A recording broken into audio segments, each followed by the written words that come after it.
आज सुनते हैं पंचतंत्र की ऐसी कहानी जो आपको इतना मजा आएगा सुनते हुए, क्योंकि मुझे जब मैं प्रैक्टिस कर रही थी और जब मैं अपनी टीम को बता रही थी मुझे बड़ा मजा आया था और उनको मुझ पर हंसते हुए बड़ा मजा आया था। ये कहानी एक कौवा और कौवे की है, ठीक है। तो कौवी so funny no, crow and female crow. तो एक दिन बहुत सालों के बाद कौवी ने कौवे से कहा, सुनिए जी, मैं पेट से हूँ। अरे वाह वाह, सेलिब्रेशन, पार्टी पार्टी। और जाकर के अपने दोस्तों को इकट्ठा किया। उसके 3-4 ही दोस्त थे वैसे, कुछ मधुमक्खी थी, कुछ उसके दोस्त थे अपने क्या मेंढक एक दोस्त था उनका, ठीक है। उन सबको मिला करके वो पेंगुइन बना करके एकदम खुश था, बिल्कुल पार्टी मना रहा था। और वहां पर कवि बेचारी उसने 4 सुंदर अंडों को जन्म दिया और उसको की बहुत देखभाल कर रही थी। उसे लगा कि हाँ फाइनली मेरा फैमिली बनेगा, और कौवा को भी लग रहा था मेरी फैमिली बनेगी, ठीक है। लेकिन जब वो वहां पर एक दिन बैठी थी तो वहां पर एक बहुत बड़ा सा हाथी वहां से गुजर रहा था। अब हाथी तो आप जानते हैं ना, यहाँ देखता है ना वहां देखता है। उसे ना स्क्रैच होने लगा, उसे खुजली होने लगी। तो उसे देखा ये पेड़ है और पेड़ के पास जाकर के खूब अपने आप को रगड़ने लगा, अपने बॉडी को रगड़ने लगा। इतने जोर से रगड़ा अपने आप को कि वहां पर जो उनका घोंसला था वो नीचे जमीन पर गिरा और चारों अंडे जो है फूट गए। और हाथी तो निकल पड़ा, लेकिन कौवी जो है इतना रो रही थी, इतना रो रही थी। ऑफ कोर्स उसके 4 बच्चे वहां पर 4 अंडे पड़े थे, तो वो तो खूब रोई और खूब डांट रही थी अपने कौवे हस्बैंड को। वहां बैठ करके दोस्तों के साथ तुम गप्पे लड़ा रहे हो, किस काम के हैं तुम्हारे दोस्त, ये देखो मेरे बच्चे यहाँ पर मर गए। और खूब रो रही थी, खूब उसको डांट रही थी। कौवा के अंदर का मैनहुड जागा, बोला, अरे मेरी रानी तुम क्यों रो रही हो, मैं आ रहा हूं, मैं तुमको अभी देखना, मैं रिवेंज लूंगा तुम्हारे लिए। तुम क्या रिवेंज लोगे, तुम और तुम्हारे दोस्त एक नंबर के निकम्मे लोग हैं, कुछ नहीं करेंगे मेरे लिए। और रो रही थी। अब कोई भी जो आदमी है और उसकी वाइफ अगर रोती, देखा तो नहीं जाता ना उसे, तो उसने कहा, नहीं नहीं मेरी रानी तुम रुको, मैं जाके बात करता हूँ मेरे दोस्तों से, हम रिवेंज लेंगे जरूर। उसने इकट्ठा किया अपनी मधुमक्खी को, दोस्तों को, और उसने मेंढक को इकट्ठा किया। बोले, दोस्त देखो क्या हुआ, मेरी कवि वहां पर शांति से बैठी थी, बच्चों को संभाल रही थी, अपने अंडों को संभाल रही थी, और ये जो हाथी है आकर के उसने रगड़ा पेड़ को, और वो उसने मतलब बड़ा ही वायलेंटली, बड़े क्रूअली और इवनली उसने उस अंडे को नीचे गिरा दिया, और मेरे 4 बच्चे जो है वो मर गए हैं। अब बताओ भाई, सच असली दोस्त हो तो मुझे रिवेंज लेने में हेल्प करो। तो उन्होंने कहा, भाई बोलो तो सही, हम खड़े, अरे भाई आवाज तो दो। बड़े खुश हो गए, बोले, हम लेंगे रिवेंज, क्यों टेंशन ले रहे हो भाई, बताओ ना। तो उन्होंने प्लान बनाई।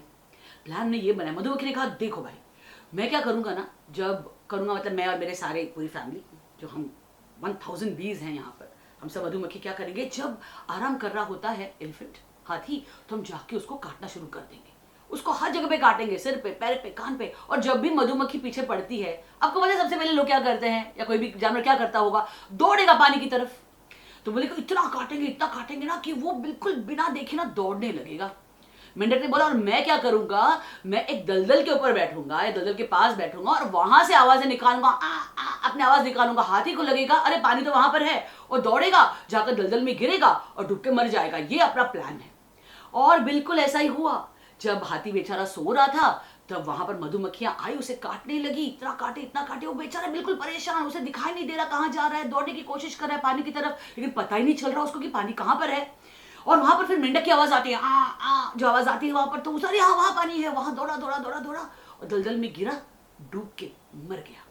और ये सब बैठ करके फिर तो सेलिब्रेशन और पार्टी। बोले, भाई बोला था ना हम रिवेंज लेंगे तुम्हारे लिए, देखा कैसे उसको फंसाया हमने, देखा कैसे मर गया वो। और बोल करके उन्होंने फिर से अपनी पेक शुरू कर दी, फिर से पार्टी शुरू कर दी।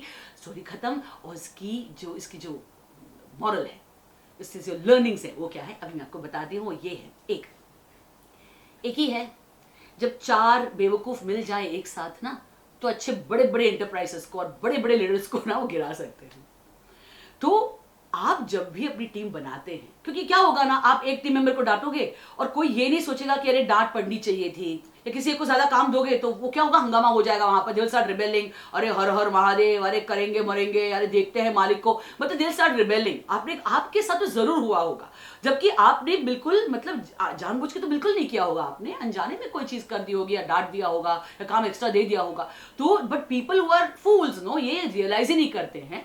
तो वो अगर आपके पास 4 बेवकूफ है, वो पक्का आपको डुबाएंगे। तो आपका काम है, जब भी आप लोगों को लेते हैं, रिक्रूट करते हैं, टीम बिल्डिंग करते हैं, एंश्योर करिए कि सभी लोग जो है वो बेवकूफ नहीं है।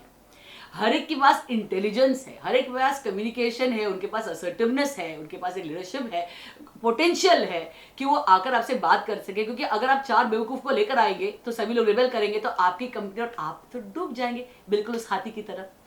तो ये था लीडरशिप लेसन इस कहानी का। आई एम श्योर आपको मजा आया होगा, मुझे बताने में बड़ा मजा आ रहा था। और अगली कहानी का इंतजार करिए, तब तक के लिए बाय।